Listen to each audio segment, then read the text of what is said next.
Hello dear students, কি খবৰ সকলোৰে মই আপোনালোকৰ গণিত শিক্ষক কৃষ্ণ কুমাৰ দাসে সময় শ্ৰেণী পৰিয়ালৰ ফালৰ পৰা সকলোকে স্বাগতম জনাইছো আমি আজি ক্লাছ নম্বৰ 7 ত আহি উপস্থিত হৈছো জুৱা কেইটামান ক্লাছত আমি এমসিকিউ সিৰিজৰ কথা কৈছিলো কিন্তু আজি মই এমসিকিউ সিৰিজৰ লগত আৰু এটা কথা লৈছো that is most probable type question এতিয়া লাষ্ট ক্লাছত আমি কি কি শিকিলো সেইখিনি এবাৰ আমি চাই লওঁ যে শেষৰ কেইটামান ক্লাছত আমি মুঠ 90টা এমসিকিউ অৰ্থাৎ 6টা ক্লাছত পাৰ ক্লাছ আমি 15টাকে এমসিকিউ কৰি গৈ আছিলো য'ত চ্যাপ্টাৰ 1 ত হয়তো হিটো বাস্তৱ সংখ্যা বহুপদ দুটা চলকৰ ৰৈখিক সমীকৰণ জোৰ দ্বিঘাত সমীকৰণ সমান্তৰ প্ৰকৃতি ত্ৰিভুজ স্থানাংক জ্যামিতি ত্ৰিকোণমিতি পৰিচয় বা ত্ৰিকোণমিতিৰ লগত জড়িত বিভিন্ন ধৰণৰ প্ৰশ্ন বৃত্ত সম্বন্ধীয় কালি পৃষ্ঠকালি আয়তন পৰিসংখ্যা সম্ভাৱিতা এই সকলোবোৰ চ্যাপ্টাৰৰ যিখিনি এমসিকিউ আহিছিলে যোৱা কেইবছৰ অৰ্থাৎ 24 সনত 23 সনত 21 সনত 20 সনত 19 আৰু 18 সন পৰ্যন্ত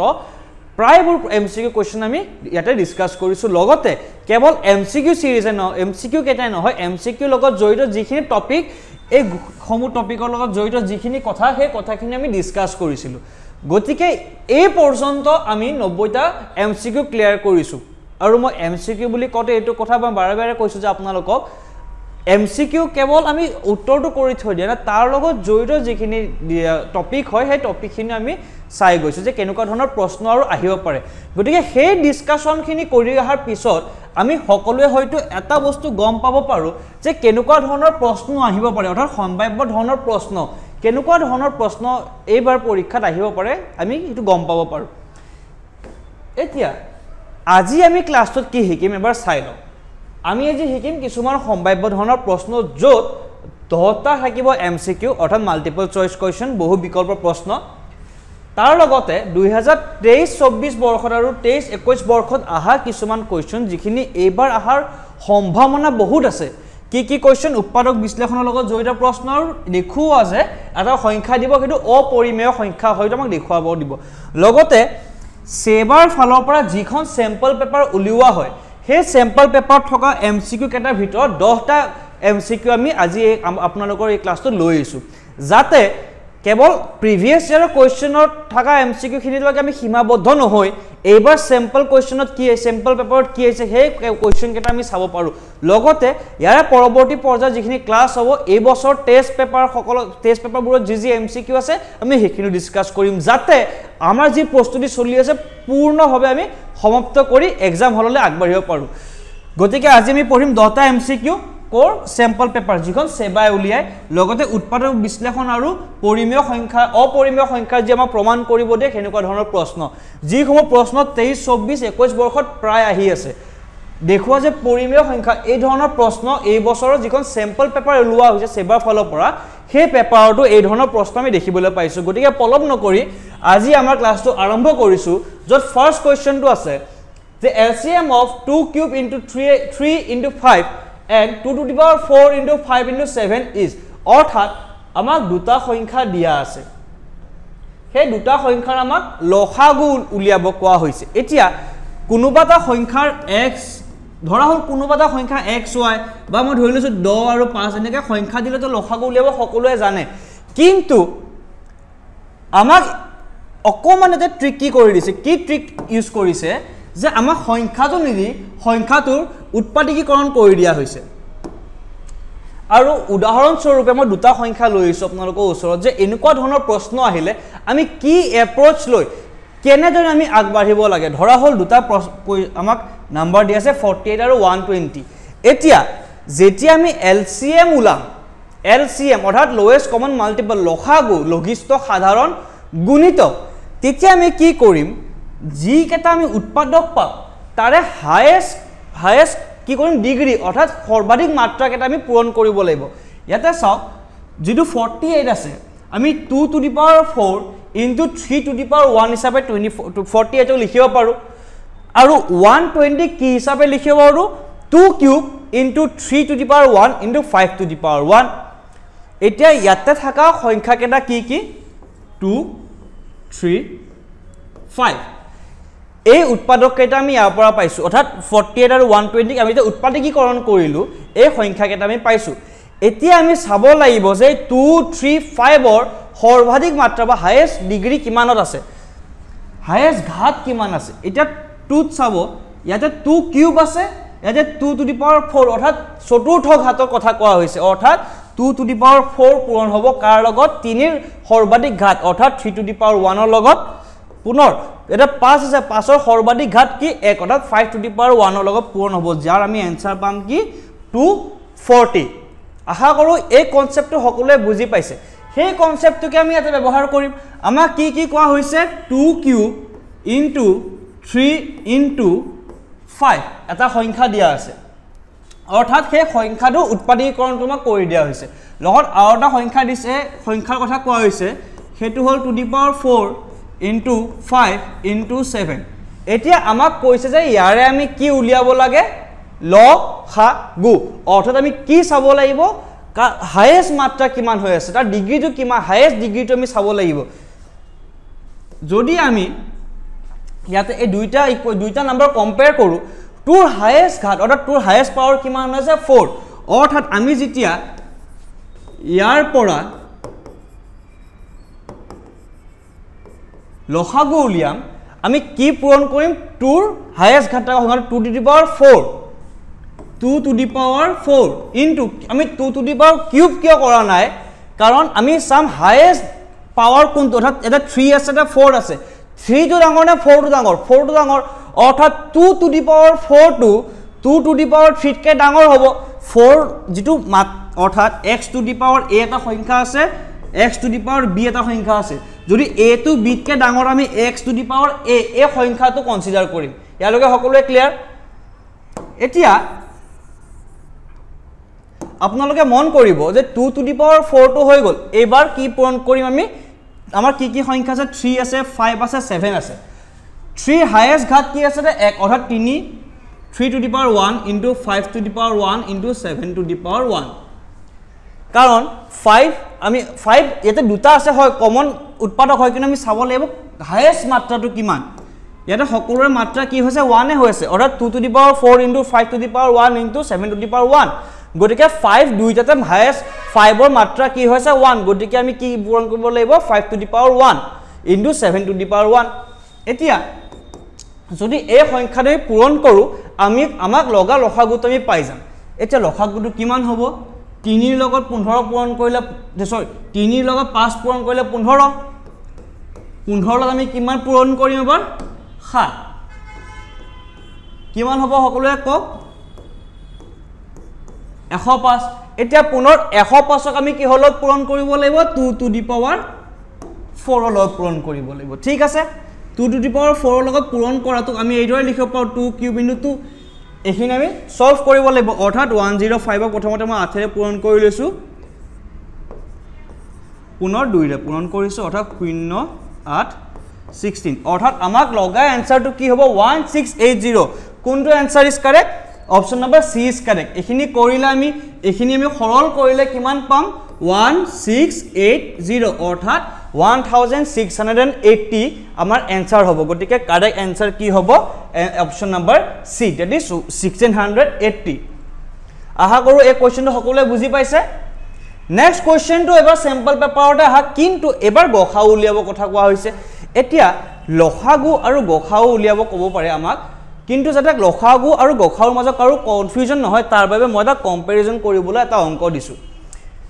এতিয়া আমাক দিয়া প্ৰশ্নটো প্ৰথমতে মই লিখি লৈছো 3 two the power 4 2 two the power 4 into 7 cube অৰ্থাৎ 3 two the power 4 into 2 two the power 4 into 7 two the power 3 এটা আমাক এইটো সংখ্যা কোৱা হৈছে যিটো সংখ্যাৰ উৎপাদকীকৰণ এটো হয় আৰু এটা সংখ্যা কি কোৱা হৈছে 3 স্কয়াৰ ইনটু 5 ইনটু 7 এতিয়া লসাগু মানে কি আমি অলৰেডি পঢ়ি আহিলো লঘিষ্ঠ সাধাৰণ গুণিতক এবাৰ আমাক সুধিছে কি গসাউ অৰ্থাৎ গৰিষ্ঠ সাধাৰণ উৎপাদক গসাউ হয় না এতিয়া যদি দুটা সংখ্যা দিয়া আছে আৰু সেই সংখ্যা দুটাৰ আমাক কি কৰি দিয়া হৈছে উৎপাদকীকৰণ এতিয়া আমাক প্ৰশ্নত এই সংখ্যা দুটা দিয়া হোৱা নাই আমাক কি দিছে এনেকুৱা ধৰণৰ উৎপাদকীকৰণ কৰি দিয়া হৈছে এতিয়া এই ধৰণৰ প্ৰশ্ন যেতিয়া আহে যাতে শিক্ষাৰ্থীসকলৰ বা আপোনালোকৰ HCF LCM অৰ্থাৎ গসাউ লসাগু যাতে মাজত পাৰ্থক্য বুজিবলৈ যাতে অসুবিধা নহয় তাৰ বাবে মই এটা এক্সাম্পল লৈ আইছো যেতিয়া আমি গসাউ উলাম আমি কি কৰিম কমন ফেক্টৰত যাৰ লোৱেষ্ট পাৱাৰ আছে সেইকেইটা ল'ম অৰ্থাৎ গসাউ উলিয়াওতে আমি চাব লাগিব যিকেইটা উৎপাদক কমন হয় বা সাধাৰণ হয় লগতে সেই উৎপাদক কেইটাৰ লোৱেষ্ট পাৱাৰ্স অৰ্থাৎ মাত্ৰা সকলোকে কম হ'ব লাগিব অৰ্থাৎ তলৰ ঘাটৰ সংখ্যা কেইটা আমি ব্যৱহাৰ কৰিম যেতিয়া আমি LCM উলাম অৰ্থাৎ লসাগু উলিয়াম আমি কি কৰিম combine all the factors with their highest powers অৰ্থাৎ যিকেইটা উৎপাদক আমি পাইছিলো সেই উৎপাদক কেইটা আমি কম্বাইন কৰি পূৰণ কৰিম য'ত আমি কি ব্যৱহাৰ কৰিম সিহঁতৰ হাইয়েষ্ট পাৱাৰ্স অৰ্থাৎ সৰ্বাধিক মাত্ৰা কেইটা ব্যৱহাৰ কৰিম আগৰ কোৱেশ্চনটোত চাওক হাইয়েষ্ট পাৱাৰ এক প্ৰশ্নটো মই যেটো এক্সাম্পল লৈছিলো 48 ত 2 ৰ highest power 2 two the power 4 3 ৰ highest power 3 two the power 1 128 যদি আমি উৎপাদকীকৰণ কৰো ইয়াতে 2 cube into 3 two the power 1 into 5 two the power 1 ইয়াতে 2 টু দি পাৱাৰ 4 আছে ইয়াতে 2 টু দি পাৱাৰ 3 আছে হাইয়েষ্ট পাৱাৰ কোনটো 2 টু দি পাৱাৰ 4 গতিকে আমি আমি এটা লসাগু উলিয়াইছো আমি 2 টু দি পাৱাৰ 4 টো লৈছিলো ঠিক একেদৰে যেটো কোৱেশ্চন আমাক দিয়া আছে ইয়াতেও চাওক এবাৰ 2 টু দি পাৱাৰ 3 আছে এবাৰ 2 টু দি পাৱাৰ 4 আছে হাইয়েষ্ট পাৱাৰ অৰ্থাৎ সৰ্বাধিক সকলোকে ডাঙৰ মাত্ৰা থকা সংখ্যা কোনটো 2 টু দি পাৱাৰ 4 গতিকে যেতিয়া আমি লসাগু উলিয়াইছো আমি কোনটো কনসিডাৰ কৰিছো 2 টু দি পাৱাৰ 4 আৰু গোটেই কেটা উৎপাদক আমি কি কৰিছো বা গোটেই কেটা সংখ্যা আমি কম্বাইন কৰিছো পূৰণ কৰিছো যেতিয়া আমি গসাউ উলিয়াম আমি প্ৰথম চাব লাগিব যে কমন ফেক্টৰ হ'ব লাগিব বা সাধাৰণ হ'ব লাগিব লগতে লোৱেষ্ট পাৱাৰ হ'ব লাগিব এইটোৱে ৰেফাৰেন্স তাতে সৰ্বাধিক আছিল ইয়াতে লোৱেষ্ট আছিল এতিয়া এই কোৱেশ্চনটো চাব 180 ফেক্টৰাইজেচন কৰোতে 2 two the power 2 into 3 to the power 2 into 5 আছে 168 উৎপাদকীকৰণ কৰোতে 2 to the power 3 into 3 into 7 আছে এতিয়া সংজ্ঞা মতে আমি কি লব লাগিব কমন ফেক্টৰ প্ৰথমতে লব লাগিব ইয়াৰে কমন ফেক্টৰ কোন কেটা সকলোৱে কক এই 2 আৰু এই 3 টো 5 আৰু 7 কি হয় কমন ফেক্টৰ নহয় কাৰণ দুইটাতে নাই এতিয়া আমি গম পালো যে 2 আৰু 3 হ'ব কিন্তু কি হ'ব লোৱেষ্ট পাৱাৰছত এটা 2 স্কয়াৰ আছে এটা 2 কিউব আছে কোনটো আমি কনসিডাৰ কৰিম 2 স্কয়াৰ কাৰণ আমাক কৈছে লোৱেষ্ট পাৱাৰ যেটো যাৰ পাৱাৰ সকলোতকে কম যাৰ মাত্ৰাটো কম অৰ্থাৎ 2 স্কয়াৰ ইনটু এটা 3 স্কয়াৰ আছে এটা 3 আছে অৰ্থাৎ আমি কোনটো লম যাৰ পাৱাৰ কম 1 টু ডাঙৰ নে 2 টু ডাঙৰ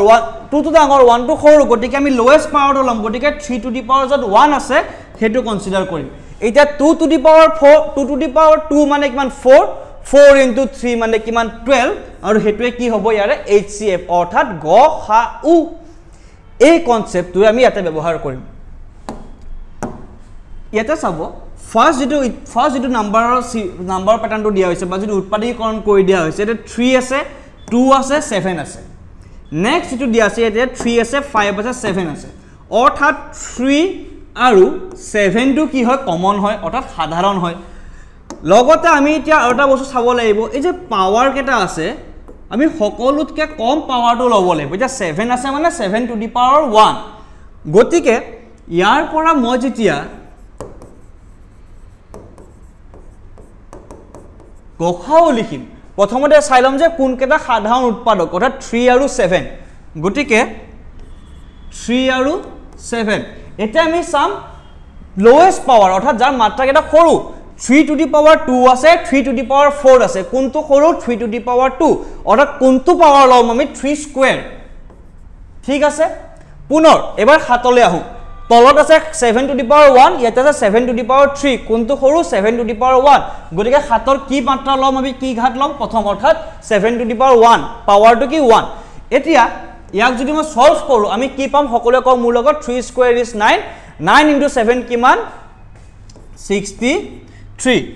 গতিকে কারেক্ট आंसर কোনটো হ'ব অপচন এ বি সি নে ডি আপোনালোকে মোৰ লগত কক অপচন নম্বৰ 20 কাৰেক্ট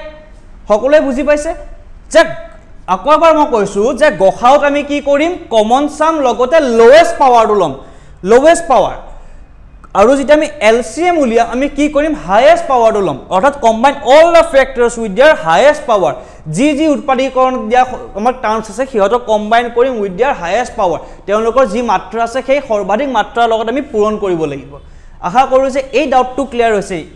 ইয়াতে দিয়া হৈছে লোৱেষ্ট ইয়াতে দিয়া হৈছে হাইয়েষ্ট আৰু ইয়াতে কমন টাৰ্মখিনি লব লাগিব যদি আমি গসাউ উলাম কমন টাৰ্মখিনি লব লাগিব ঠিক আছে আশা কৰোঁ এই কুৱেশ্যনটো সকলোৱে বুজি পাইছে যে গসাও কিদৰে ওলাব লাগে আৰু গসাও আৰু ৰসাও কিদৰে ওলাব লাগে কাৰণ এই ধৰণৰ প্ৰশ্ন চেম্পল পেপাৰত বহুত কেইটা দিয়া হৈছে য'ত দুটা MCQ দিয়া হৈছিল সেই দুটা MCQ মই আপোনালোকক আকৌ দাঙি ধৰিছোঁ কিন্তু অকল এই দুটা কুৱেশ্যনতে সীমাবদ্ধ নাথাকি আপোনালোকৰ কিতাপত যিখিনি কুৱেশ্যন আছে সেইখিনি আপোনালোকে যাতে প্ৰেক্টিছ কৰি যায় যাতে প্ৰেক্টিছ কৰোঁতে পৰীক্ষাত যাতে আপোনালোকে গসাও লসাগুৰ মাজত সাধাৰণ প্ৰশ্ন যদি দিয়ে কেতিয়াবা কি হয় খেলিমেলি সৃষ্টি হ'ব পাৰে গতিকে সেই খেলিমেলি সৃষ্টি যে নহয় তাৰ বাবে কি কৰিব লাগিব প্ৰেক্টিছ কৰিব লাগিব গতিকে এইখিনিকে কৈ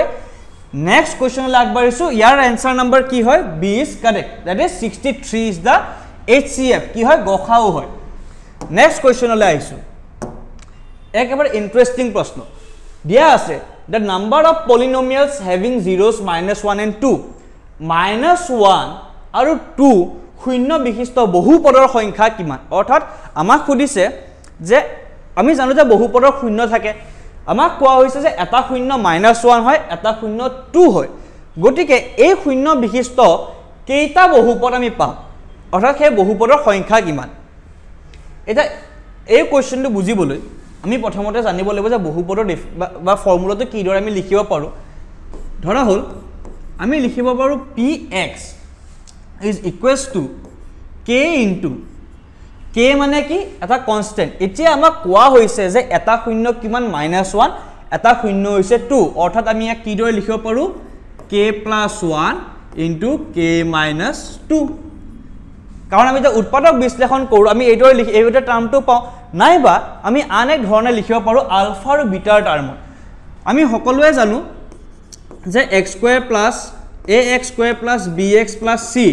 যদি দুটা শূন্য কি হয় আলফা আৰু বিটা যদি দুটা শূন্য হয় আমি কি বুলি লিখিব পাৰোঁ আলফা + বিটা ইজ কিমান -b/a আৰু আলফা * বিটা কিমান c/a এতিয়া এই কনসেপ্টটো ব্যৱহাৰ কৰিও আমি শূন্য দুটা যোগফল উলিয়াই কেনে এই সংখ্যাটো উলিয়াব পাৰোঁ নাইবা আমি ডাইৰেক্ট এইদৰে লিখিব পাৰোঁ কিন্তু আমি ফলটো একেটাই পাম মই দুই ধৰণে কৰিব দেখাইছোঁ আপোনালোকক যদি এই ধৰণে আপোনালোকে সৰল কৰে k ইনটু এই টাৰ্মখিনি যদি ভাঙি দিয়ে আপোনালোকে কি পাব x² into x into -2 this -2x plus x minus 2 অর্থাৎ k into x square minus x minus 2 অর্থাৎ আমি px এর মান কিমান পালু k into x square minus x minus 2 পুনৰ মই যদি এই দৰে লিখো মই যদি শূন্যৰ যোগফল আৰু পূৰণফল সাপেক্ষে যদি মই সংখ্যাটো বনাবলৈ যাওঁ তেতিয়া হলে মই কি পাম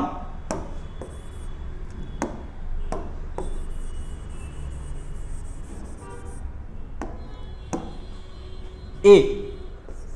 x² অর্থাৎ আমি পাও যে a মান a আমাৰ এটা কনস্ট্যান্ট দিয়া আছে আলফা প্লাস বিটা মান আমি b হিচাপে লিখিব পাৰো অৰ্থাৎ alpha plus beta is equals to -b/a alpha আৰু বিটাৰ মান কিমান দি থোৱা আছে আমাক -1 আৰু 2 কিন্তু এই দৰে কৰি গলে কি হ'ব আমাৰ অকমান খেলিমেলি সৃষ্টি হ'ব কিয় আমি প্ৰথমতে a b ৰ মান বহাব লাগিব আৰু পুনৰ c ৰ মান বহাব লাগিব কিন্তু আমি যদি ডাইৰেক্ট এই ধৰণে কৰো আমাৰ উত্তৰ একেটাই ওলাব কিন্তু যেহেতু MCQ হয় আমি কি কৰিব লাগিব সময় বচাব লাগিব গতিকে মোৰ এটো সাজেশন যে শিক্ষাৰ্থীসকলে এইদৰে সিম্পলিসিটিলে যায় কিন্তু তথাপি যদি এইদৰে কৰে এইদৰে কৰিলে ভুল নহব কেৱল এতে আমি কি কৰিব লাগিব b ৰ মান উলিয়াব লাগিব পুনৰ আমি x ৰ মান উলিয়াব লাগিব অৰ্থাৎ যদি মই একেবাৰে সোনকালে কৰিব বিচাৰো x² প্লাস b ৰ ক্ষেত্ৰত আমি কি কৰিব পাৰো দুইটাৰে যোগফলৰ মাইনাস অৰ্থাৎ -1 plus 2 that is plus 1 অৰ্থাৎ এটো আমি লিখিব পাৰো কিমান -1 of x কেলে -1 লিখিছো কাৰণ আলফা প্লাস বিটা মানে -b/a এটো সাধাৰণতে 1 ধৰা যায় গতিকে আমি alpha plus beta is equals to -b বুলি লিখিব পাৰো এতিয়া আলফা প্লাস বিটা কৰিলে আমি যদি 1 পাও অৰ্থাৎ b মানে আমি কিমান পালো -1 গতিকে আমি -1x লিখিব পাৰো প্লাস c মানে কিমান হ'ব -1 into 2 অৰ্থাৎ -2 ইয়াক যদি আমি সিম্পলিফাই কৰো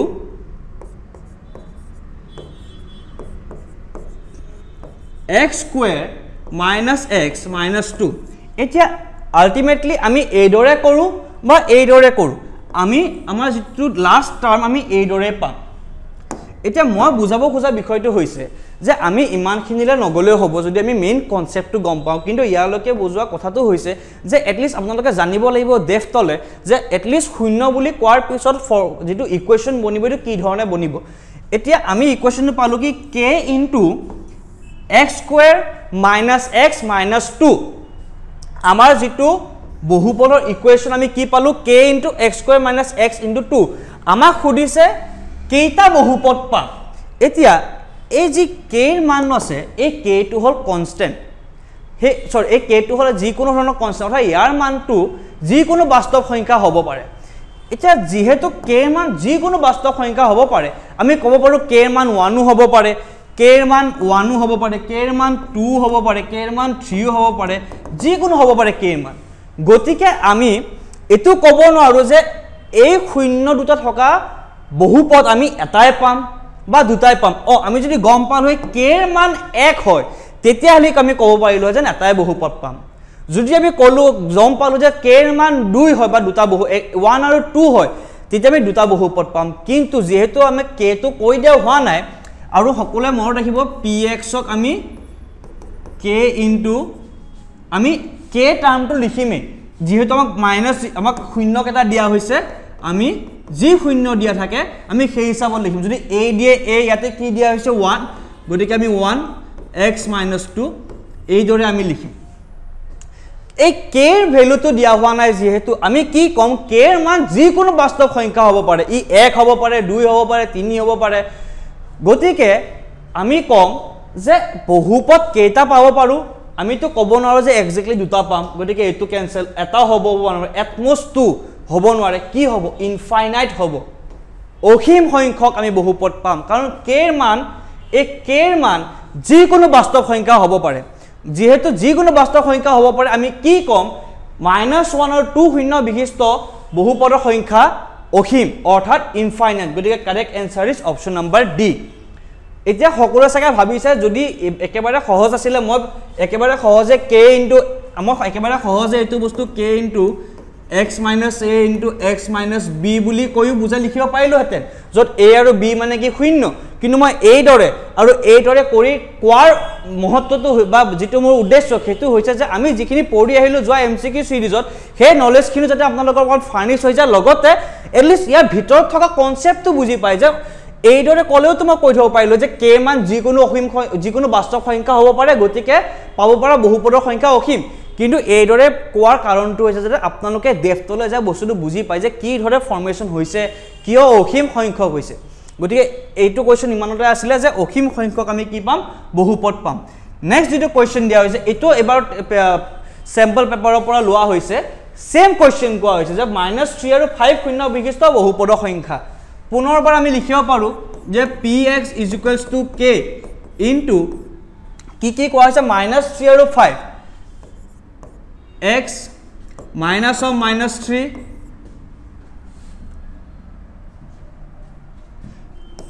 আমি লিখো px = k into যেহেতু -3 আছে আমি ব্ৰেকেটৰ ভিতৰত -3 হিচাপে লিখি লৈছো minus of -3 into x minus 5 অৰ্থাৎ আমি কিমান পাম k into x plus 3 into x minus 5 পুনৰ এই টাৰ্মটো সিম্পলিফাই কৰিলে আমি নিশ্চয়কৈ কিবাটা বহুপদ পাম বা দ্বিঘাত বহুপদটাই পাম কিন্তু আমাৰ মূল উদ্দেশ্য হৈছে এই k টো যেহেতু k এৰ মান দিয়া হোৱা নাই k কি হ'ব পাৰে যি কোনো বাস্তৱ সংখ্যা হ'ব পাৰে যি কোনো বাস্তৱ সংখ্যা হ'ব পাৰে বা যি কোনো সংখ্যা হ'ব পাৰে গতিকে আমি ক'ব পাৰো যে এই যি আমাক শূন্য বিশিষ্ট বহুপদৰ সংখ্যা খুদিছে কিন্তু কি হ'ব ইনফাইনাইট হ'ব দ্যাট ইজ অসীম হ'ব আমি ক'ব নোৱাৰো যে এই বহুপদ আমি ইমানটাই পাম যেটো k মান যি কোনো সংখ্যা হ'ব পাৰে 1 হ'ব পাৰে 2 হ'ব পাৰে যি কোনো হ'ব পাৰে গতিকে আমি কি পাম অসীম সংখ্যক ইকুৱেশ্যন পাম বা বহুপদ পাম একেবাৰে সহজ next question খুদিছে if 1 of the quadratic polynomial kx² + 3x + k is 2 then the value of k is যদি দ্বিঘাত বহুপদ এটা দিয়া হৈছে কি দিয়া হৈছে kx² + 3x + k কৈছে ইয়াৰ এটা শূন্য কি হয় 2 হয় অৰ্থাৎ ইয়াতে যদি মই x ৰ জায়গা 2 বহুৱাও এই ইকুৱেশ্যনটোৰ মান মই কিমান পাম শূন্য পাম অৰ্থাৎ k into 2 square plus 3 into 2 plus k is equals to শূন্য যেটো কোৱা হৈছে k এটা শূন্য 2 অৰ্থাৎ x ৰ জায়গাত মই যদি 2 বহুৱাও এই যদি ইকুৱেশ্যন দিয়া আছে তাৰ মানটো কিমান হ'ব 2 হ'ব এতিয়া আমি কেৱল সিম্পলিফাই কৰিব লাগে অৰ্থাৎ 4k plus 6 plus k is equals to 0 ইয়ালৈ সকলোৱে বুজি পাইছে ইয়াক যদি মই আকৌ সিম্পলিফাই কৰো কিমান পাম 5k is equals to -6 অৰ্থাৎ k এৰ ভ্যালু পাম -6/5 একেবাৰে সহজ গতিকে কোনটো आंसर হ'ব answer option number A is correct that is -6/5 is correct পুনৰবাৰ কৈছো যেহেতু আমাক শূন্য বুলি কৈছে আমি x ৰ জায়গাত সেই মানটো বহুৱাই দিছো আৰু গোটেই ইকুৱেশ্যনটো শূন্যৰ লগত সমান বুলি ধৰি আমি k এৰ মানটো উলিয়াইছো একেবাৰে সহজ কনসেপ্ট আমি নেক্সট কোৱেশ্যনলৈ আগবাঢ়িছো The solution of the pair of equations x plus y is equals to a plus b and ax minus by is equal to a square minus b square is আমাক খুদা হৈছে যে x plus y is equals to a plus b x plus y is equal to a plus b আমাক দিয়া হৈছে আৰু কি কৈছে আমাক ax minus by is equals to a square minus b square সমীকৰণ জোৰৰ সমাধান সমীকৰণ জোৰৰ মানে খোদিছে সমীকৰণ জোৰৰ সমাধান কি হ'ব পাৰে আমাক এতে খুদা হৈছে একেবাৰে সহজ প্ৰশ্ন কি কৰিম প্ৰথমতে আমি এই প্ৰথম ইকুৱেশ্যনটো পৰা y এর যেটো মান হে মানটো আমি উলিয়াই লও y কিমান হ'ব a plus b ফালে আছে মই x ক খুফালে লৈ গৈছো অৰ্থাৎ y হ'ব a plus b minus x first step আমৰা এটো কৰিলো স্টেপ বাই স্টেপ কে যাম একেবাৰে টেনশন নলব সহজ প্ৰশ্ন হয় কিন্তু এই সহজ প্ৰশ্ন সমূহে কিতিয়াবা কি হয় দৌৰা দৌৰিতে ষ্টুডেন্ট সকলৰ ভুল হৈ অহা যায় গতিকে আপোনালোকে এনেকুৱা ধৰণৰ প্ৰশ্ন যেতিয়া পৰীক্ষাত পাব একেবাৰে ধীৰে খুচৰিৰে মনোযোগেৰে কৰিব যাতে সৰু সৰু বস্তু যাতে ভুল হয় অপচনটো ভুল অপচন যাতে টিক কৰি নাহে আমি স্টেপ বাই স্টেপ কে কৰিম গতিকে আমি ইয়াৰ পৰা এই স্টেপটো লিখি ললো যে y মানে কি a plus b minus x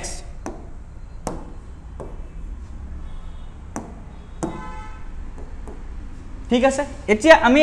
y জায়গাত এই y এর মানটো বহুৱাই দিম অৰ্থাৎ ax minus b into y মানে কিমান দিয়া আছে a plus b minus x is equals to a square minus b square একেবাৰে সহজ নেক্সট স্টেপত আমি কি কৰিম ax জায়গাত থাকিব minus b into a plus b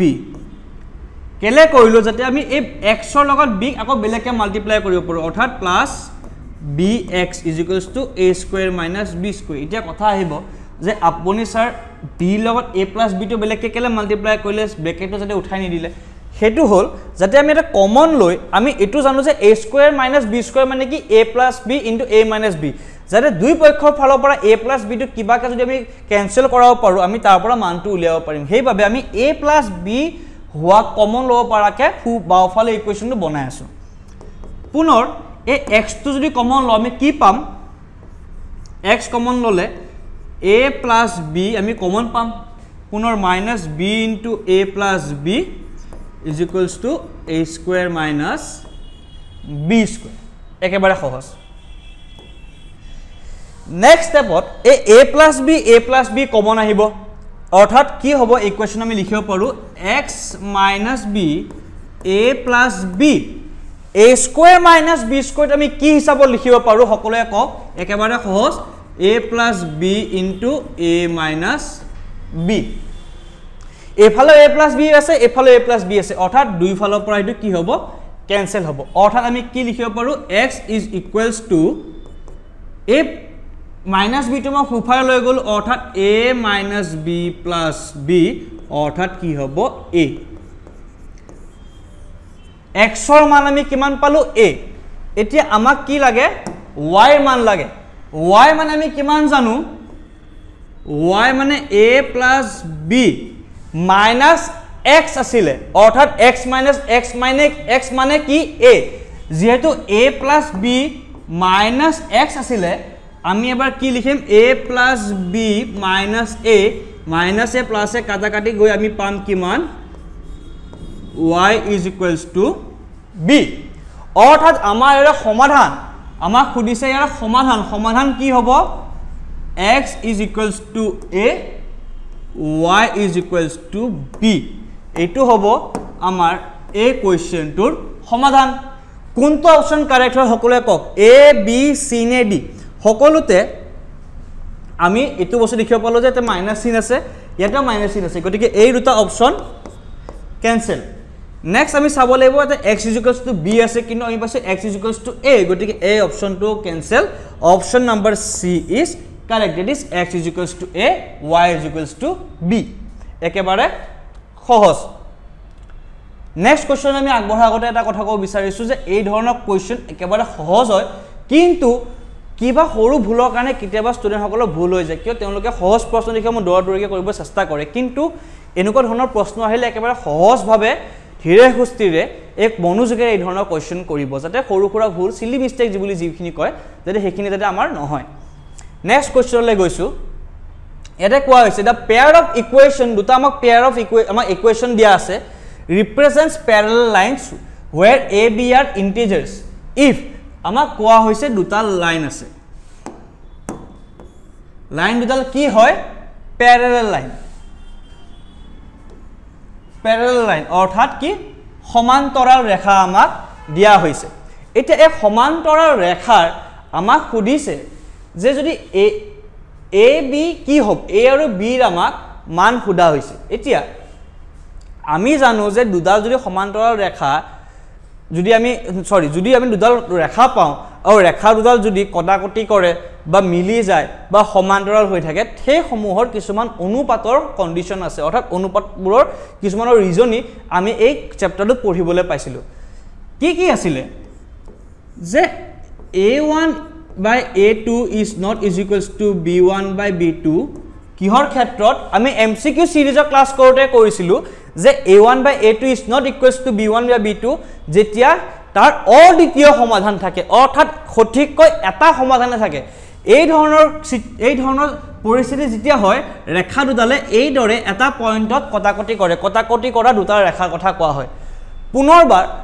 আন এটা কন্ডিশন হৈছে যত a1 is equals to a1 by a2 is equals to b1 by b2 is equals to c1 by c2 যত অসীম সংখ্যক সমাধান থাকে অৰ্থাৎ দুইটা লাইন কি হয় তেওঁলোকে মিলামিলি কৰে অৰ্থাৎ মিলি যায় এই দৰে দুইটা লাইন মিলি যায় অৰ্থাৎ মিলি যোৱা দুটা ৰেখা তেতিয়া কি হয় অসীম সংখ্যক সমাধান থাকে কিন্তু আমি আৰু এটা কন্ডিশন পঢ়িছিলো হে কন্ডিশনটো কি আছিল যে তেওঁলোক সমান্তৰাল ৰেখা হ'ব পাৰে অৰ্থাৎ তেওঁলোকৰ কোনো সমাধানেই নাই তেওঁলোকে যদি কোনো এটা পইণ্টত কটাকটিয়ে নকৰে ৰেখা দুডালে অৰ্থাৎ ৰেখা দুডাল যদি এই দৰে গৈ থাকে এই দৰে যদি সমান্তৰালভাৱে গৈ থাকে তেওঁলোকৰ কি কোনো সমাধানে নাই তেনেকুৱা ধৰণৰ ৰেখাৰ ক্ষেত্ৰত আমি এটা কন্ডিশন পাইছিলো হেতু হল যে a1 by a2 is equals to b1 by b2 but not equal to c1 by c2 অৰ্থাৎ a1 by a2 is equals to b1 by b2 but not is equals to c1 by c2 কিন্তু যেহেতু ইয়াতে আমাক a আৰু b ৰ কথা খুদা হৈছে আমি প্ৰথম এই কন্ডিশনখিনি ললে হৈ যাব এতিয়া আমাক দিয়া ইকুৱেশ্যন কেটা প্ৰথমতে আমি লিখিনো ইকুৱেশ্যন কেটা দিয়া আছে ax plus twice y is equals to 9 আৰু এটা ইকুৱেশ্যন দিয়া আছে 3x plus by is equals to 18 একেবাৰে সহজ এতিয়া ইয়াতে a1 কোনটো b1 কোনটো হেতু কিদৰে চাব লাগে মই MCQ সিৰিজৰ এটা ক্লাস কৰিছিলো তেতিয়া MCQ সিৰিজৰ ক্লাছসমূহ হৈ আছিল তাৰে ফাৰ্স্ট বা সেকেন্ড ক্লাছৰ এই ধৰণৰ কোৱেশ্চন আমি কৰিছিলো তাতে এই সমূহ ডিসকাস কৰা হৈছে তথাপি মই আকৌ এবাৰ কৈ দিছো এতিয়া আমাৰ স্ট্যান্ডাৰ্ড ফৰ্মুলা যেটো স্ট্যান্ডাৰ্ড ইকুৱেশ্যনৰ ফৰ্মুলা হেতু কি ax plus by plus c is equals to 0 এই ক্ষেত্ৰত এটো হ'ব কি a1 এটো হ'ব কি b1 সেকেন্ড ইকুৱেশ্যনৰ যেটো প্ৰথম টাৰ্ম হেতু হ'ব a2 এটো হ'ব b2 আমাক খুদিছে a b ৰ মান অৰ্থাৎ ইয়াতে b1 কিমান 2 হয় এইটো কিমান 3 হয় আমাক a b ৰ কিবা এটা ৰিলেচনৰ কথা এটা খুদা হৈছে কিন্তু আমি কৰিলে গম পাই যাম এতিয়া আমি এই যিখিনি ইকুৱেশ্যন এই ইকুৱেশ্যন লগত জড়িত এই মানখিনি বহুৱাই আমি আমাৰ এনসাৰটো পাই যাম কিদৰে পাম সকলোৱে মন দি চাব যে a1 ৰ জায়গাত আমি কি লিখিম a ডিভাইডেড বাই a2 ৰ জায়গাত কি লিখিম আমি 3 is equals to b1 ৰ জায়গাত আমি কি লিখিম 2 আৰু b2 ৰ জায়গাত কি লিখিম b এ লিয়া আছে অৰ্থাৎ b লিখিম অৰ্থাৎ যদি আমি ক্ৰস মাল্টিপ্লিকেশন কৰো a into b that is a into b is equals to 3 into 2 অৰ্থাৎ 6 অৰ্থাৎ আমাক জাগা যেটো সমাধান বা আমাক প্ৰতিনিধিত্ব কৰা যেটো ৰেখা দিয়া আছে তাৰে a b মান আমি কি চাই পালো a b is equals to 6 কোনটো option correct option number d is correct a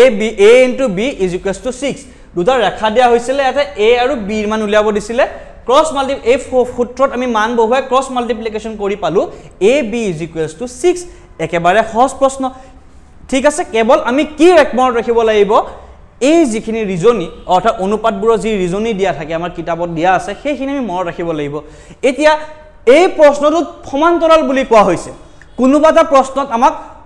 অদ্বিতীয় সমাধান আছে বুলি ক'ব পাৰে আমি যে এমসিকিউ সিৰিজৰ প্ৰিভিয়াস ইয়াৰ কোৱেশ্চনত যেটা আমি আছিলো প্ৰিভিয়াস ইয়াৰ কোৱেশ্চন কৰি থাকোতে কোনোবা এটা কোৱেশ্চনত কেটামান কোনোবা এটা নহয় বহুত কেটা কোৱেশ্চনত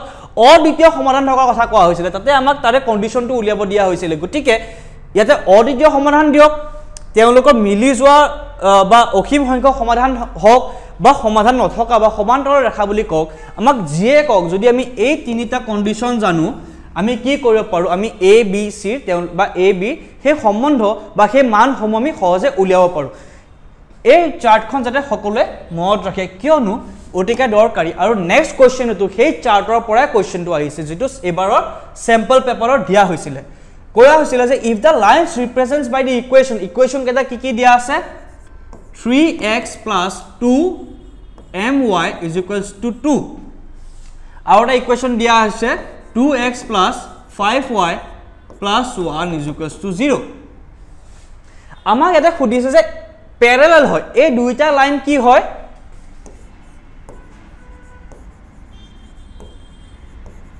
সমান্তৰাল হয় অৰ্থাৎ প্যাৰালেল হয় আমাক খুদিছে তেন্তে হলে m ৰ মান কিমান হ'ব আমাক খুদিছে যেতে m ৰ মান কি হ'ব একেবাৰে সহজ প্ৰথমতে আমি মনত কৰিব লাগিব যে সমান্তৰাল ৰেখাৰ যি ৰিজনিটো আছিল সেই ৰিজনিটো কি আছিল বা সেই কন্ডিশনটো কি আছিল a1 by a2 is equals to b1 by b2 ইয়াতে কোনটো a1 কোনটো a2 বা কোনটো b1 বা কোনটো b2 আমি অতি সহজে উলিয়াব পাৰিম এটো কি হয় আমাৰ a1 এটো কি হয় আমাৰ a2 এটো কি হয় আমাৰ b1 এটো কি হ'ব আমাৰ b2 অৰ্থাৎ আমি যদি a1 by a2 is equals to b1 by b2 কৰো ইয়াৰ পৰা যদি আমি মানখিনি বহুৱাই ইয়াৰ মানটো উলিয়াব চেষ্টা কৰো অতি সহজে m ৰ মানটো আমি পাই যাম a1 মানে কিমান 3 a2 মানে কিমান 2 is equals to b1 মানে কিমান পাইছো আমি twice of m অৰ্থাৎ 2m আৰু b2 মানে আমি কিমান পাইছো 5 এইখিনি যদি আমি সলভ কৰো কিমান পাম ক্ৰস মাল্টিপ্লিকেশন কৰিম ক্ৰস মাল্টিপ্লিকেশন কৰিলে আমি পাম 4m is equals to 15 আৰু ইয়াৰ পৰা আমি পাম m is equals to 15 by 4 অৰ্থাৎ কাৰেক্ট आंसर m ৰ ভ্যালু কিমান 15 by 4 কোনটো অপচন নম্বৰ কোনটো option correct 15 by 4 that is option number d is correct একেবাৰে সহজ option number d is correct that is 15 by 4 এই ধৰণৰ প্ৰশ্ন মই বাৰম্বাৰ কৈছো সেই ৰিজনিংসমূহ মনত ৰাখিলে কোৱেশ্চনটো একেবাৰে সহজ লাগিলে তো সমান্তৰাল ৰেখা বুলি কক তেওঁলোকক কটাকটি কৰে বুলি কক বা অসীম সংখ্যক সমাধান থাকক বুলি কক যদি আমি সেই কন্ডিশন কেটা মনত ৰাখো আমি তেওঁলোকৰ ভ্যালুসমূহ বহুৱাই আমি অতি সহজে মানসমূহ উলিয়াব পাৰো আমি নেক্সট কোৱেশ্চনলৈ যাম a quadratic equation whose roots আমাক দিয়া আছে অৰ্থাৎ 3 minus root 2 আৰু 3 plus root 2 আমাক খুদিছে দ্বিঘাত সমীকৰণ যাৰ মূল দিয়া হৈছে দ্বিঘাত সমীকৰণটো কি হ'ব মই পুনৰবাৰ কৈছো যদি আমাৰ হাতত দ্বিঘাত সমীকৰণ এটা আছে ax² + bx + c আৰু সেই দ্বিঘাত সমীকৰণটো যদি শূন্য দুটা মই আলফা আৰু বিটা হিচাপে কনসিডাৰ কৰো তেনেহলে শূন্য দুটাৰ যোগফল আমি কি দৰে পাওঁ -b/a আৰু শূন্য দুটাৰ পূৰণফল আমি কি হিচাপে পাওঁ c/a এতিয়া অপচন কেটা চালে গম পাম যে ইয়াতে a ভ্যালু আমি 1 হিচাপে লম কাৰণ প্ৰায়ভাগতে 1 হিচাপে থাকে গতিকে আমি 1 হিচাপে লৈ আমি এই যি সূত্ৰত বহুৱাই আমি a b c মানটো উলিয়াব আমি চেষ্টা কৰিম শূন্য দুটা কি কি দিয়া আছে ধৰা হল আলফা = 3 - √2 বিটা = 3 + √2 শূন্য দুটাৰ যোগফল কিমান পাম আমি আলফা প্লাস বিটা আমি কিমান পাম 3 - √2 + 3 + √2 that is equals to 6 ঠিক আছে আৰু এই আলফা প্লাস বিটা মানে -b/a অৰ্থাৎ 6 মানে -b/a আমি ইয়ালৈ গম পালো a মানটো যদি আমি 1 ধৰো আমি কি পাম ইয়াৰ পৰা b = -6 b ৰ মান পালো কি -6 অৰ্থাৎ b ৰ মানটো আমি পাই গলো এবাৰ কি লাগে আমাক c মানে আমি কিমান পাই c মানে আমি কিমান জানো শূন্য দুটাৰ পূৰণফল যদি আমি উলিয়াও আমি c/a পাই যাম যত a মানটো আমি 1 বুলি ধৰো আৰু 3 - √2 into 3 plus √2 কৰিলে আমি কিমান পাও এটো a minus b into a plus b formula আছে তাৰ ফৰ্মুলাটো কি আছিল a minus b into a plus b is equals to a square minus b square অৰ্থাৎ a square মানে 3 square অৰ্থাৎ 9 minus b square মানে √2 square মানে কিমান 2 ইয়াৰে মান কিমান হ'ব 7 অৰ্থাৎ a into b মানে c অৰ্থাৎ c/a অৰ্থাৎ c ভ্যালু আমি কিমান পালো 7 অৰ্থাৎ c মানে কিমান 7 পালো অৰ্থাৎ আমি c ভ্যালু পাই গলো এতিয়া এই ইকুৱেশনটোক যদি মই এই ভ্যালুটা ইউজ কৰি লিখো কি হ'ব x² - 6x + 7 কোনটো অপশন কারেক্ট হ'ব অপশন a b c নে d option number a is correct that is x² - 6x + 7 is 0 x² - 6x + 7 is equals to 0 গটিকে option number a is correct একেবাৰে সহজ প্ৰশ্ন আমি নেক্সট কোৱেশ্চনলে আগবাঢ়ো কেৱল আমি গম পাব লাগিব যে শূন্য দুটা যোগফলৰ মানটো কিমান পূৰণফলৰ মানটো কিমান পূৰণফলৰ যোগফলটো উলিয়ালে আমি কেৱল ax² + bx + c = 0 ফৰ্মত আমি বহুৱালে আমি ইয়াৰে এনসাৰটো পাই যাম একেবাৰে সহজ আমি নেক্সট কোৱেশ্চনলে আগবাঢ়িছো নেক্সট কোৱেশ্চনটো কি দিয়া আছে সেম এটা কোয়াড্ৰেটিক ইকুৱেশন দিয়া আছে পুনৰ দুটা আমাক ৰুটস দিয়া আছে আৰু কৈছে যে এবাৰ আমাক দ্বিঘাত বহুপদটো উলিয়াব লাগে একেবাৰে সহজ ধৰা হল আলফা এটা ভ্যালু কিমান দিয়া আছে 2 + √2 √3 আৰু বিটা দিয়া আছে 2 - √3 পুনৰ আমি দুইটা শূন্য হিচাপে ধৰি লৈছো অৰ্থাৎ আলফা = 2 + √3 বিটা = 2 - √3 আমি কি কি উলাম আলফা ইনটু বিটা আৰু alpha plus beta alpha into beta কিমান হ'ব 2 + √3 into 2 - √3 অৰ্থাৎ 2² - √3² অৰ্থাৎ 4 - 3 that is equals to 1 এই 1 টো কাৰ মান হ'ব এই আলফা ইনটু বিটা মানে কিমান আছিল আমাৰ c/a যত a মান যদি 1 বুলি ধৰো হেতু কি হ'ব c হ'ব অৰ্থাৎ c ৰ মান আমি কিমান পালো 1 পালো পুনৰ a + b মানে কিমান হ'ব 2 + √3 + 2 - √3 is equals to 4 আৰু a + আলফা + বিটা মানে কিমান আছিল -b/a অৰ্থাৎ a মানটো যদি 1 হয় আমি 4 is equals to -b বুলি লিখিব পাৰো অৰ্থাৎ b মানে কিমান -4 একেবাৰে সহজ এতিয়া ইয়াৰ পৰা যদি আমি যদি বহুপদটো লিখিব যাও কেনেকুৱা ধৰণৰ বহুপদ পাম x² b ৰ জাগাত আমি কি বহুৱাম -4x + c ৰ জাগাত আমি কি বহুৱাম 1 অৰ্থাৎ x² - 4x + 1 কোনটো অপশন কাৰেক্ট হ'ব সকলোৱে কওক মোৰ লগত option number a is correct it is x² minus 4x plus 1 is equals to 0. ইয়াৰ লগতে আজিৰ ক্লাছৰ 10টা MCQ যিকেইটা MCQ আমি ক'ৰ পৰা লৈছিলো আমি স্যাম্পল পেপাৰৰ পৰা লোৱা হৈছিল আমাৰ যিখন স্যাম্পল পেপাৰ থাকে যিখন সেবাৰ ফালৰ পৰা উলিওৱা হয় সেই সেবাৰ ফালৰ পৰা উলিওৱা স্যাম্পল পেপাৰৰ 2024 বৰ্ষৰ এই যিখিনি কোৱেশ্চন আছে MCQ আমি প্ৰথম কিছুমান পাৰ্টৰ পৰা লৈ আহিছিলো সেই MCQ খিনি কৰা হ'ল অৰ্থাৎ আগৰ যি MCQ সিৰিজৰ 90টা কোৱেশ্চন আজি 10টা কোৱেশ্চন মুঠ আমি 100টা MCQ এতিয়ালৈ কভাৰ কৰিছো ইয়াৰ পিছৰ যি 5টা কোৱেশ্চন হ'ব সেই 5টা কোৱেশ্চন আমি যোৱা কেই বছৰত আহি থকা কিছুমান প্ৰশ্নক সংগতি ৰাখি যে কেনেকুৱা ধৰণৰ প্ৰশ্ন এবাৰ আহিব পাৰে তাৰ ওপৰত বিবেচনা কৰি লৈ আহিছো সো প্ৰথম কোৱেশ্চনটো 2023 চনত আহিছিল 2 মাৰ্কছৰ কাৰণে এনেকুৱা ধৰণৰ প্ৰশ্ন আপোনালোকে এক্সপেক্ট কৰিব পাৰে পুনৰবাৰ মই বাৰে বাৰে কৈছো যে প্ৰবেবল টাইপ কোৱেশ্চন আমি কৈ দিব নোৱাৰো যে কোনটো প্ৰশ্ন আহিবই কিন্তু হয় কেনেকুৱা ধৰণৰ আহিব হেতু আমি ক'ব পাৰিম যে উৎপাদক বিশ্লেষণ কৰা এই ধৰণৰ প্ৰশ্ন আপোনালোকৰ আহিব পাৰে লগতে আমি যোৱা বছৰ আগৰ বছৰ দেখিবলৈ পাওঁ যে 2023 বৰ্ষত এনেকুৱা ধৰণৰ প্ৰশ্ন আহিছে হেহে আমি এটো কৰিছোৱাটো উচিত আমাক দিয়া হৈছে যে z - 7 + 7xy - xyz ইয়া কি কৰিব কোৱা হৈছে উৎপাদক বিশ্লেষণ কৰিবলৈ কোৱা হৈছে এতিয়া ইয়াৰ পৰা যদি মই এই z - 7 আছে প্ৰথমতে ইয়াতে এটা z টাৰ্ম আছে ইয়াতে এটা z টাৰ্ম আছে মই যদি z টাৰ্ম কেটা যদি কমন লৈ লওঁ কি হ'ব উৎপাদক বিশ্লেষণ কৰিব গলে z যদি কমন লৈ যাওঁ 1 - xy পুনৰ এই দুইটা টাৰ্মত 7 আছে গতিকে মই পুনৰবা যদি -7 কমন লৈ যাওঁ কি হ'ব 1 - xy অৰ্থাৎ 1 - xy 1 - xy অৰ্থাৎ আমি কি পাম z - 7 into 1 - xy ইয়াৰে এনসাৰটো কি হ'ব x - 7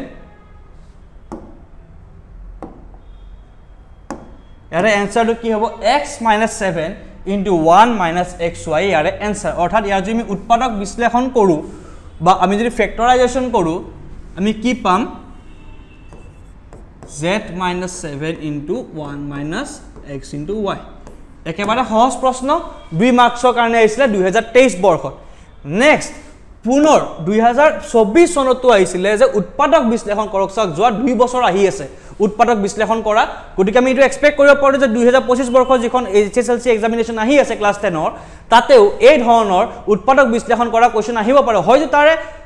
এই ফৰ্মুলাটো বেলেগ হ'ব পাৰে এই কোৱেশ্চনটো বেলেগ হ'ব পাৰে কিন্তু যদি কিতাপত থকা উৎপাদক বিশ্লেষণখিনি আপোনালোকে যদি কৰি যায় যোৱা কেইবছৰ আমি যিখিনি লৈ আহি আছো খিনি কৰি যায় লগতে আমি টেষ্ট পেপাৰখিনি লৈ আহিমেই বা আপোনালোকে যদি নিজাকৈ যদি সেই টেষ্ট পেপাৰৰ উৎপাদক বিশ্লেষণখিনি কৰি যায় তো মোৰ গ্যাৰান্টি এই উৎপাদক বিশ্লেষণৰ যেনেকুৱা প্ৰশ্ন আহক আপোনালোকে কৰি আহিবই পাৰিব এটো মোৰ গ্যাৰান্টি কেৱল আপোনালোকৰ ফালৰ পৰা কষ্টটো দৰকাৰী যে আপোনালোকে কষ্টটো কৰিব লাগিব আমাক দিয়া হৈছে কি এটো কোৱেশ্চনত যে 4x to the power 4 plus 1 ইয়াৰে কি কৰিব দিছে উৎপাদক বিশ্লেষণ এটো অলপমান ট্ৰিকি ভালদৰে মন দি শুনিব আমি জানো যে a square plus 2ab plus b square ইয়াক আমি কি দৰে লিখিব পাৰো a plus b whole square অৰ্থাৎ a plus b whole square যোগলে a square plus b square plus 2ab অৰ্থাৎ a square plus 2ab plus b square হিচাপে আমি লিখিব পাৰো হে কনসেপ্ট আমি ইয়াতে আনিম কি দৰে আনিম 4x square আছে আমি ইয়াক 2x square whole square হিচাপে লিখিব পাওনে অৰ্থাৎ 2x square whole square মানে 4x to the power 4 হ'বনে 2 square is 4 x square is x to the power 4 ঠিক আছে 2x square whole square plus 1 যেটো আছে আমি এটো 1 square বুলি লিখিব পাৰো অৰ্থাৎ আমাৰ এই a square আৰু b square টাৰ্মটো আহি গল কিন্তু plus 2ab তো নাই হে 2ab তো আনিব লাগিব 2ab তো আমি কি দৰে আনিম plus 2 into a মানে 2x square into b মানে 1 অৰ্থাৎ 1 2 into 2x square মানে অৰ্থাৎ আমি তো কিমান বুলি লিখিব পাৰো 4x square এতিয়া এই টাৰ্মটো আমাক তো কোৱেশ্চনত দিয়া হোৱা নাছিলে নে দিছিলে এই যদি আমি 2 into 2x square into 1 যাৰ মান কিমান হয় 4x square 4x square তো কোৱেশ্চনত দিয়া হোৱা নাছিলে গতিকে আমি নিচে বহুৱাই লোৱা টাৰ্ম হয় গতিকে আমি কি কৰিব লাগিব এটা 4x square আমি কি কৰিব লাগিব ইয়াৰ পৰা মাইনাস কৰি থব লাগিব ঠিক আছে এতিয়া এই 4x square টো আমি কি কৰিছো মাইনাস কৰিছো পুনৰ এটো কিমান 2x square square plus 1 square plus 2 into 2x square into 1 এটো আমি কি হিচাপত লিখিব পাৰো 2x স্কয়াৰ প্লাস 1 স্কয়াৰ ঠিক আছে মাইনাস এই যে 4x স্কয়াৰ আছে 4x স্কয়াৰ টুক আমি 2x হোল স্কয়াৰ হিচাপত লিখিব পাৰো এতিয়া এই ফৰ্মটো কেনেকুৱা ধৰণৰ আহিছে চাও আমি এবাৰ পাই গলো a square minus b square যাৰ মান কি হয় a plus b into a minus b এই ফৰ্মটো যে আহি গল এতিয়া আমি সেই ফৰ্মটোকে যে লিখিব লাগে আমি কিমান পাম ইয়াৰ পৰা যদি লিখো 2x স্কয়াৰ প্লাস 1 অৰ্থাৎ a 2x square plus 1 plus b অর্থাৎ plus 2x into a minus b অর্থাৎ into 2x square plus 1 minus twice of x এই ক্ষেত্ৰত এটো প্ৰথমতে এটো আমি a হিচাপে লৈছিলো এটো b হিচাপে লৈছিলো সেইভাবে a plus b whole square পালো কিন্তু যেতিয়া আমি গোটে টার্মটো কনসিডার কৰিলো তাতে এটো a হয় এটো b হয় অৰ্থাৎ প্ৰথমতে এটো আমি a হিচাপে ললো এটো b হিচাপে ললো গতিকে আমি a plus b whole square পালো কিন্তু যদি আমি সেকেন্ড টাৰ্মত আমি এই ইকুয়েশনটো ফ্যাক্টৰাইজ কৰিম বা উৎপাদীকৰণ কৰিম আমি কি পাম এটো আমি a হিচাপে ধৰিম এটো আমি b হিচাপে ধৰিম a square minus b square অৰ্থাৎ a plus b a মানে কিমান 2x square plus 1 plus b plus twice x into a minus b twice x square plus 1 minus twice of x ঠিক আছে গটিকে ইয়াৰে এনসাৰটো কিমান হ'ব সকলোৱে কক এটোৱে হ'ব অকমান যে সজাই লিখিব চেষ্টা কৰো এনসাৰটো হ'ব 2x square plus twice x plus 1 into twice x square minus twice x plus 1 এটো হ'ব কি ইয়াৰে এনসাৰ কি twice x square plus twice x plus 1 twice x square minus twice x plus 1 এটোৱে এনসাৰ হয় মই অকমান খজাই লিখিছো অৰ্থাৎ twice x টাৰ্মটো আগত লৈ আহিছো কিন্তু আপোনালোকে ইয়াতে লিখি তলে এনসাৰটো ভুল নহয় শুদ্ধ হ'ব গতিকে আমি এই দৰে উৎপাদক বিশ্লেষণৰ কোৱেশ্চন আমি এক্সপেক্ট কৰিব পাৰো নেক্সট প্ৰশ্ন এটা আছে এইটো প্ৰশ্ন আপোনালোকৰ স্যাম্পল পেপাৰত আহিছিলে কি আৰু লগতে আপোনালোকৰ কিতাপৰ পেজ নম্বৰ 39 ত এটো এটা উদাহৰণ স্বৰূপে লিখি থোৱা আছে কিয়নো এই উদাহৰণটো কৰিলেহে ইয়াৰ পিছৰ পৰ্যায়ত যেটো অংক আছে সেই অংকটো আমি কৰিব পাৰিম আমাৰ কোৱেশ্চনত দিয়া থাকিব যে 5 plus root 3 is prove that বা show that 5 plus root 3 is irrational কিন্তু তাৰ কাৰণে আমি root 3 is irrational বা root 3 টো অপৰিমেয় সংখ্যা হয় সেইটো আমি বুজি পাব লাগিব বা কৰিব চেষ্টা কৰিব লাগিব পুনৰবাৰ কৈছো এই কোৱেশ্চনটো আপোনালোকৰ কিতাপৰ পেজ নম্বৰ 39 ত কিমান পেজ নম্বৰ 39 ত আছে উদাহৰণ হিচাপে উদাহৰণ 9 নম্বৰ কিন্তু এই কোৱেশ্চনটো বুজি পালেহে ইয়াৰ পিছৰ পৰ্যায়ৰ যি কোৱেশ্চন আছে অৰ্থাৎ 5 minus root 3 is irrational হেতু কৰিব পাৰিব প্ৰথমতে আমি কি দৰে কৰিম আমি সকলোৱে জানো পৰিমেয় সংখ্যা মানে কি যেটো সংখ্যাক আমি p by q আহি লিখিব পাৰো যত p আৰু q কি হয় অখণ্ড সংখ্যা আৰু q is not is equals to 0 এটো কি হয় পৰিমেয় সংখ্যা আৰু যেটো সংখ্যা এই ধৰণৰ ৰূপত লিখিব নোৱাৰি হেতু কি হয় অপৰিমেয় সংখ্যা হেতু আমাক প্ৰুফ কৰিব দিছে এটা আমি প্ৰথমতে ধৰি লম যে root 3 কি হয় এটা পৰিমেয় সংখ্যা ধৰা হল প্ৰথমতে আমি ধৰি লম যে root 3 কি হয় এটা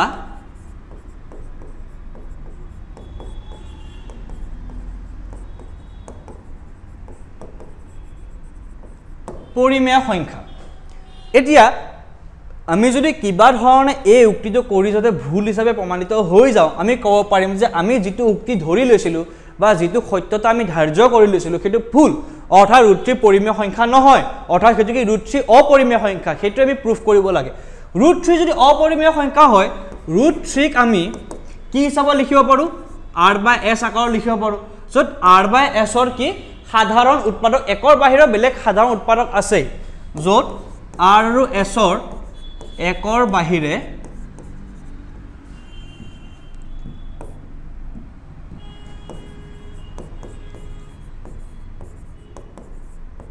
আন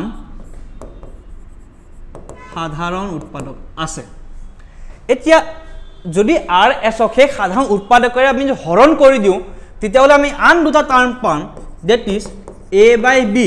যত চাওক RS ৰ সাধাৰণ উৎপাদক আছিল একৰ বাহিৰে সেই সাধাৰণ উৎপাদকেৰে RS ক হৰণ কৰা গল অৰ্থাৎ আমি যেটা AB পাম অৰ্থাৎ RS কে সাধাৰণ উৎপাদকেৰে হৰণ কৰি AB টো কি হ'ব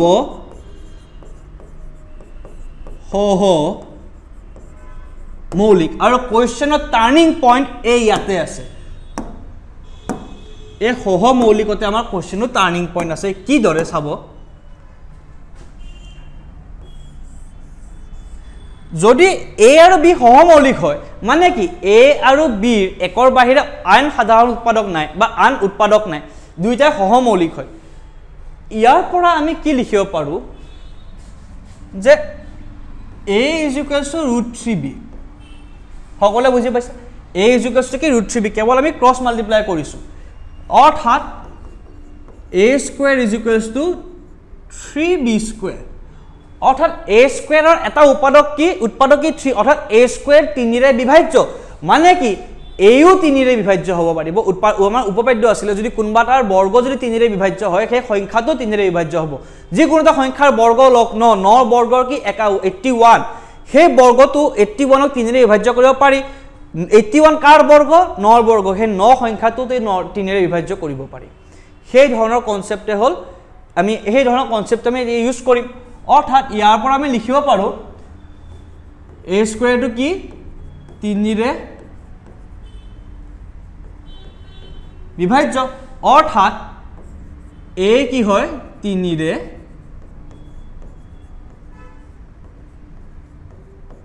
বিভাজ্য ঠিক আছে অৰ্থাৎ এক আমি ধৰা হল এক আমি 3c হিচাপে লিখি ললো কাৰণ a 3 ৰে বিভাজ্য ধৰা হল a যিকোনো এটা সংখ্যা 6 3 ৰে বিভাজ্য আমি 6 কি হিচাপে লিখিব পাৰো 3 পূৰণ 2 হেতু এটা লিখা হৈছে এটা a যদি 3c হয় আমি এই ইকুৱেচনত যদি a এৰ মানটো বহুৱাই দিও কি পাম √3b = 3c পুনৰ যদি আমি স্কয়াৰ কৰো কিমান পাম 3b² = 9c অৰ্থাৎ b² = 3c পুনৰ b² টো 3 ৰে বিভাজ্য অৰ্থাৎ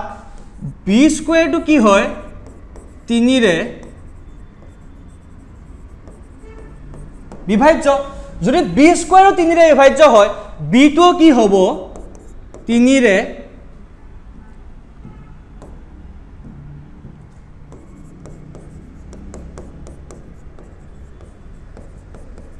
বিভাজ্য অৰ্থাৎ চাও b কো 3 ৰে বিভাজ্য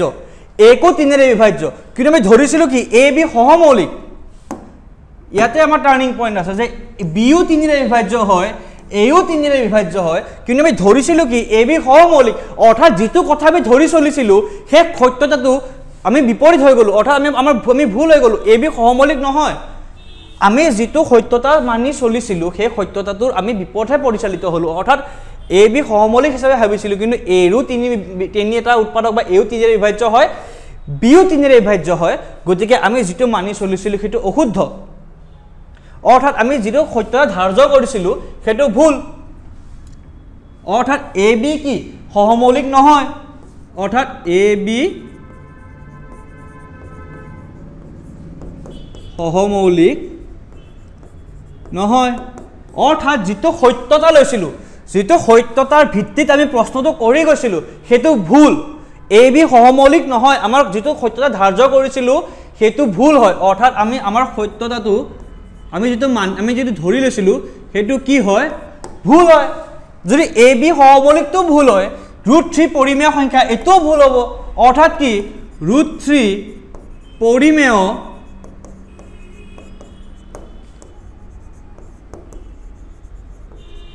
সংখ্যা নহয় যদি √3 পৰিমেয় সংখ্যা নহয় √3 টো কি হয় √3 টো কি হয় অপৰিমেয় সংখ্যা হয় অৰ্থাৎ √3 অপৰিমেয়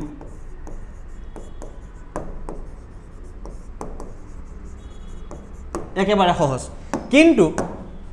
এই কোৱেশ্চনৰ লগত জড়িত দুটা প্ৰশ্ন দুটা কথা আমি মন কৰি চলিব লাগিব যে এটা পৰিমেয় আৰু আন এটা অপৰিমেয় সংখ্যাৰ সমষ্টি বা অন্তৰফল এটা অপৰিমেয় সংখ্যা হয় যদি এটা অপৰিমেয় সংখ্যা আমি লৈছো √3 লগতে পৰিমেয় সংখ্যা লৈছো 2 5 6 যিকোনো হ'ব পাৰে সেইটো সমষ্টি বা বিয়োগফল সদায় এটা অপৰিমেয় সংখ্যা হয় অৰ্থাৎ যদি এটা √3 টো আমি অপৰিমেয় সংখ্যা বুলি গম পালো এটা √3 লগত আমি যিকোনো পৰিমেয় সংখ্যা যোগ কৰো এটা পৰিমেয় আৰু এটা অপৰিমেয় সংখ্যাৰ সমষ্টি বা অন্তৰফল অপৰিমেয় সংখ্যা √3 টো কি পালো অপৰিমেয় সংখ্যা এটা পৰিমেয় সংখ্যা মনতে ভাবক মই ভাবিছো 5 এটা 5 + √3 কি হ'ব এটা অপৰিমেয় সংখ্যা হ'ব লগতে এটা অশূন্য পৰিমেয় আৰু এটা অপৰিমেয় গুণফল বা ভাগফলো অপৰিমেয় সংখ্যা হ'ব অৰ্থাৎ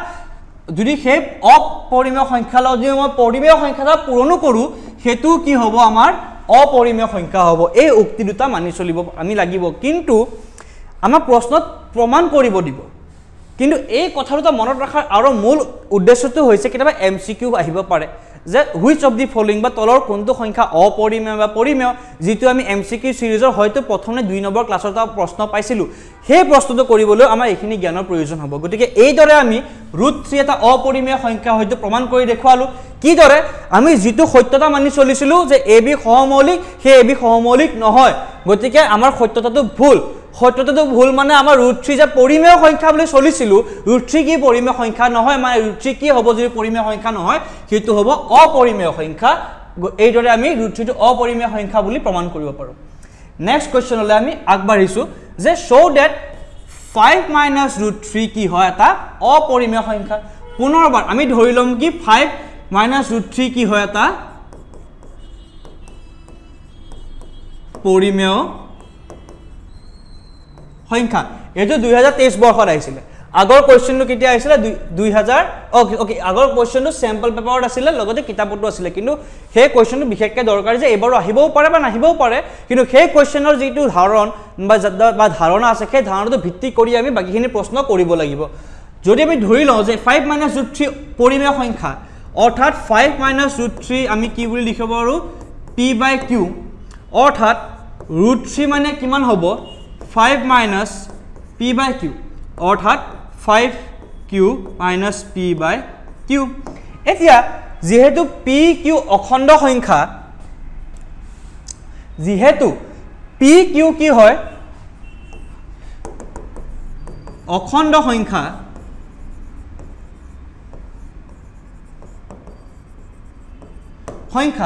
গতিকে এই যেটো 5q - p/q এটো কি হয় পৰিমেয় সংখ্যা অৰ্থাৎ 5q - p/q কি হয় এটা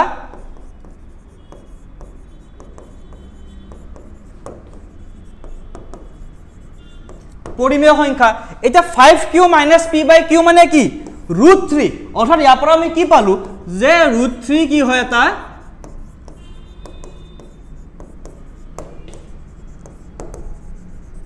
পৰিমেয় সংখ্যা কিন্তু মোক কক √3 পৰিমেয় সংখ্যা হয় নেকি নহয় কিন্তু √3 কি হয় অপৰিমেয় সংখ্যা যেটো উক্তি আমি মানি চলিছিল সেইটো কি ভুল √3 কি হয় পৰিমেয় সংখ্যা নহয় অৰ্থাৎ আমি যেটো সত্যতা পুনৰবাৰ মানি চলিছিল যে 5 - √3 এটা পৰিমেয় সংখ্যা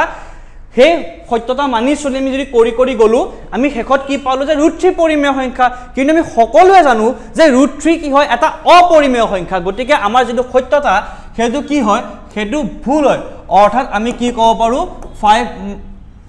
অৰ্থাৎ আমি ক'ব পাৰো যে 5 - √3 কি হয় অপৰিমেয় সংখ্যা ঠিক আছে পুনৰবাৰ এই কোৱেশ্চনটো আপোনালোকৰ পেজ নাম্বাৰ 39 তে আছিল পেজ নাম্বাৰ 39 যেতিয়া √3 এটা অপৰিমেয় সংখ্যা প্ৰমাণ কৰিব দিছিলে তাৰ পিছৰ কোৱেশ্চনতে হয়তো এই কোৱেশ্চনটো আছিল আপোনালোকে চাব পাৰে এবাৰ পেজ নাম্বাৰ 39 ত আপোনালোকৰ কিতাপৰ পেজ নাম্বাৰ 39 ত এবাৰ চাই ল'ব পাৰে এই কোৱেশ্চনটো আছিল ঠিক আছে একেবাৰে সহজ প্ৰশ্ন নেক্সট প্ৰশ্ন যে 3 + 2 √5 এটা অপৰিমেয় সংখ্যা এই সংখ্যাটো সেই চেপ্টাৰত যেটো অনুশীলনী আছে সেই পেজৰ পিছফালে যেটো অনুশীলনী আছে তাৰ পৰা দিয়া হৈছে এটো কোৰ পৰা দিয়া হৈছে অনুশীলনীৰ পৰা দিয়া হৈছে এটো অনুশীলনীৰ পৰা দিয়া হৈছে আৰু 2021 চনত আহিছিল যে 3 মাৰ্কছৰ বাবে যে 3 + 2√5 এটা অপৰিমেয় সংখ্যা পুনৰবাৰ আমি লিখি চলিম যে 3√2 এটা কি হয় এবাৰ √5 আছে √3 নহয় √5 আছে এবাৰ √5 যেটা আমি √3 টো অপৰিমেয় বুলি গম পালো ঠিক একেদৰে √5 ও আমি কৰিব পাৰো গতিকে হেদৰে কৰি চালে আমি গম পাম যে √5 টো এটা অপৰিমেয় সংখ্যা আমি জানো 3 + 2√5 এটা কি বুলি ধৰি ললো আমি পৰিমেয় সংখ্যা এতিয়া 3 + 2√5 মানে যদি পৰিমেয় সংখ্যা হয় আমি এটুক p/q আহি লিখিব পাৰো ঠিক আছে p/q আহি লিখিব পাৰা মানে কি আমি এটো এই হিচাপত লিখিব পাৰিম যে 2√5 = p - p/q -3 আমি 3 টো খুফালে লৈ গলো অৰ্থাৎ 2√5 = p - 3q/q ঠিক আছে অৰ্থাৎ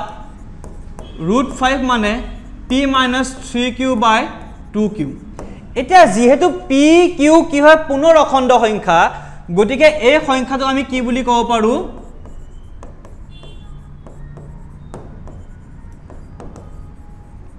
পৰিমেয় সংখ্যা এটা যেহেতু p - 3q/2q ইজ পৰিমেয় সংখ্যা অৰ্থাৎ আমি ইয়াৰ পৰা কি পালো যে √5 কি হয় এটা পৰিমেয় সংখ্যা কিন্তু মোক কক √5 জানো পৰিমেয় সংখ্যা হয়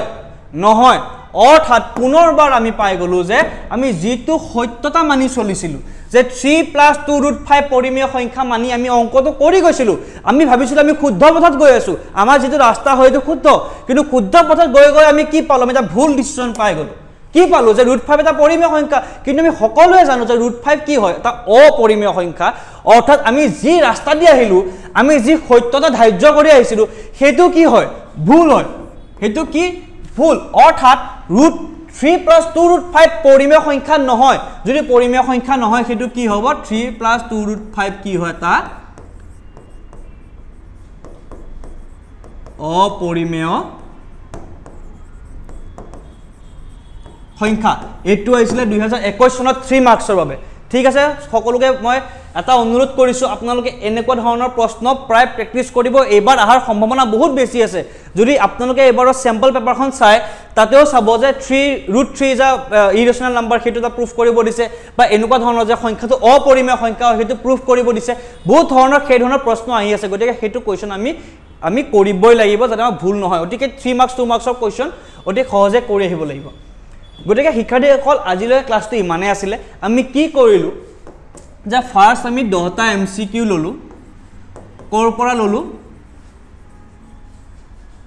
স্যাম্পল পেপাৰ কোনে উলাই এখন সেবাৰ ফলৰ পৰা যিখন স্যাম্পল পেপাৰ ওলোৱা হয় তাৰ পৰা আমি 10টা এমসিকিউ ললো আৰু এই 10টা এমসিকিউ লোৱাৰ ফলত আমাৰ টোটাল এমসিকিউ কিমান হৈ গল 90 + 10 অৰ্থাৎ আমি মুঠ 100টা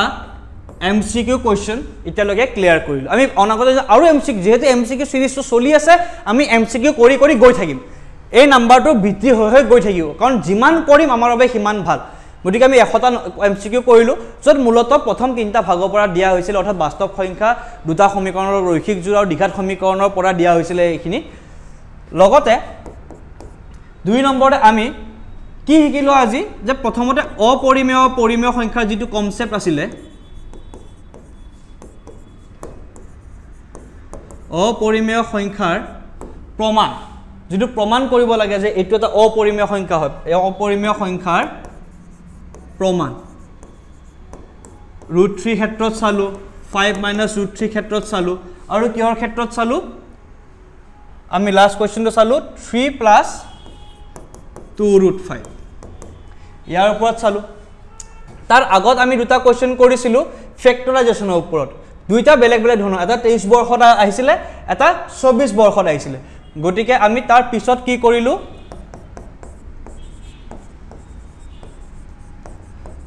উৎপাদক বিশ্লেষণ গতিকে আপোনালোকে এটো ভাবি চলিব পাৰে যে এই এমসিকিউ খিনি বা ইয়াৰ অপৰিমেয় সংখ্যাৰ প্ৰমাণ বা উৎপাদক বিশ্লেষণ পৰীক্ষাত আহাৰ সম্ভাৱনা বহুত বেছি আছে ইয়াৰ পৰা যেনেকুৱা ধৰণৰ প্ৰশ্ন হওক যাতে আপোনালোকে কৰি আহিব পাৰে আমাৰ সেইটোৱে আশা আমাৰ সেইটোৱে লক্ষ্য গতিকে এইখিনিকে কৈ মই আজি ক্লাছটো এটা সামৰিছোঁ আশা কৰোঁ যে সকলোৰে প্ৰস্তুতি বহুত ভালদৰে চলি আছে আৰু এইদৰে আপোনালোকৰ প্ৰস্তুতি যাতে চলাই যায় সেয়ে কামনা কৰিছোঁ এইখিনিকে কৈ মই কৃষ্ণ কুমাৰ দাসে আজি ক্লাছৰ পৰা আপোনাৰ সকলোৰে পৰা বিদায় মাগিছোঁ আপোনালোকে আমাক যি সহযোগিতা আগবঢ়াইছে অতিকে সঁচাকৈ বহুত ভাল লাগিছে এই সহযোগিতা আমাৰ বাবে এক আশীৰ্বাদ স্বৰূপ আৰু আমাৰ মনৰ কামনা যে আপোনালোকৰ পৰীক্ষা ভাল হওক তাৰ বাবে যিখিনি কষ্ট আপোনালোকে ইমান দিনে কৰি আহিছে আৰু মাত্ৰ কেইটামান দিন আছে সেই কেইটামান দিনত এই কষ্ট কৰি পৰীক্ষা ভালদৰে ওলাই যাওক আৰু আমাৰ এটা কথা ক'বলগীয়া আছে যে যিকোনো ধৰণৰ ডাউট থাকক বা পৰীক্ষা ৰিলেটেড বা নিজৰ এই কোৰ্ছৰ ৰিলেটেড যিকোনো ধৰণৰ সাবজেক্ট ৰিলেটেড আমাক কমেন্ট সেকশনত জনাব তেতিয়া আমি সেই কমেন্টখিনি লৈ আপোনালোকৰ যিখিনি ডাউট আছে সেই ডাউটখিনি ক্লিয়াৰ কৰি যাম আৰু আজি ক্লাছটো যদি কিবা সুধিবলগীয়া আছে আজি কমেন্ট সেকশনত জনাব আমি নেক্সট ক্লাছত সেই ডাউটখিনি নিশ্চয়কৈ ক্লিয়াৰ কৰিম এইখিনিকে কৈ মই আপোনালোকৰ গণিত শিক্ষক কৃষ্ণ কুমাৰ দাসে সকলোৰে পৰা বিদায় মাগিছোঁ ধন্যবাদ